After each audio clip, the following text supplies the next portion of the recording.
સમાચારમાં આગળ વાત કરીશું મહીસાગરથી મહીસાગર જિલ્લામાં ટ્રાફિકના નિયમો હવે માત્ર દેખાવ પૂરતા રહી ગયા છે।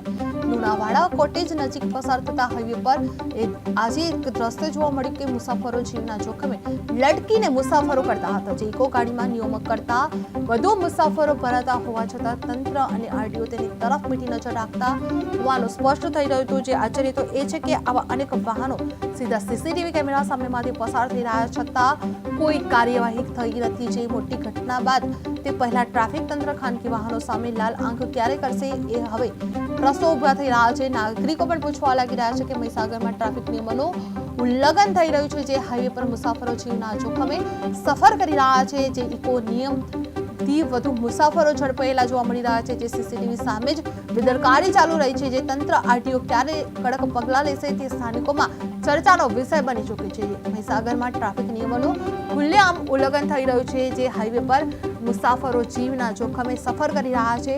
ઇકોમાં નિયમથી વધુ મુસાફરો ઝડપવામાં આવ્યા છે। જે સીસીટીવી સામે જ બેદરકારી ચાલુ રહી છે। જે તંત્રે આરટીઓ ક્યારે કડક પગલાં લેવામાં આવશે જે સ્થાનિકો સામે ઉગ્ર ચર્ચા વ્યાપી છે।